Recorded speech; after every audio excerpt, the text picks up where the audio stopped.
Hey there. So you have an individual in your caseload and you want to impute income to them, but maybe you don't have a good feel for how much should be imputed, or you don't have a lot of evidence supporting an imputation. And that's where the Bureau of Labor Statistics website comes in handy.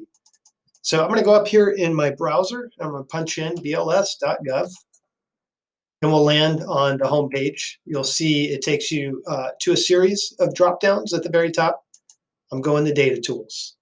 And on the left column, there's a section entitled Top Picks, One Screen, Multi-Screen Maps, and Calculators. I'm going to click on that. Many of you probably know that the BLS collects a lot of information from government to private sector, projections about the economy, the consumer price index, increases in Social Security payments. This is all based on data that the BLS collects. So that's what you'll find here. You could get lost in all the information that they collect, but I happen to know that where we want to go is to pay and benefits.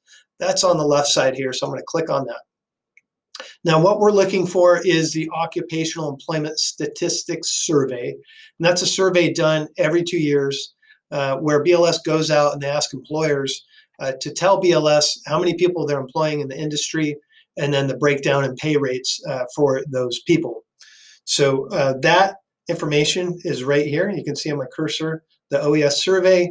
I'm going to go to one screen data search. I found that works well for our purposes.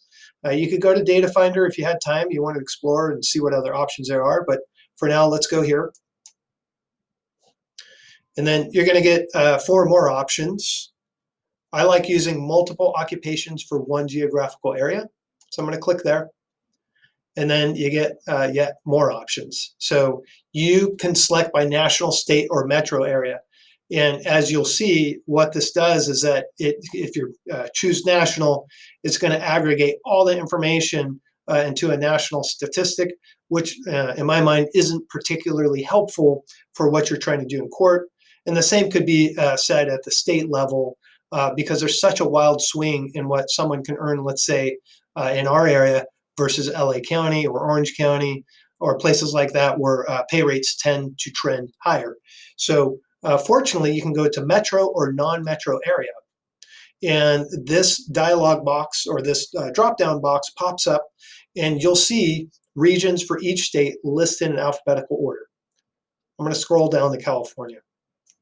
Now, for our purposes, let's assume that Mr. Flipper works in Nevada County, which isn't very far from the border of Placer County, Roseville, Sacramento County. And it so happens that there's a lot of folks up in Nevada County that end up commuting down the Sacramento, Roseville area because there's more jobs and the pay rate tends to be a little bit higher. So I'm going to scroll down and check Sacramento, Roseville, Arden Arcade area. I really love the BLS website. You're going to see when I generate this report how valuable it's going to be for you. But I do have one criticism, and that is down here we're getting sort of narrowing our search, and it drives me nuts because we're now into the major occupational areas. So you see management occupations, and then you see all the sub areas under management. And for whatever reason, they have this auto expanded. So business and financial operations occupations, auto expanded. I don't know why they auto expanded. It would be nice if you could navigate it as a table of contents with a bird's eye view and a general overview. So as you see, when I click the unexpand button, that's kind of what you get.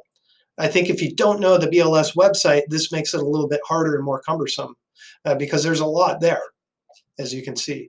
So I happen to know that where we're looking for Mr. Flipper, we're going to look for a management, a construction management income for him. So I happen to know that that is housed in management occupations, not under construction management. So I'm going to go to management occupations.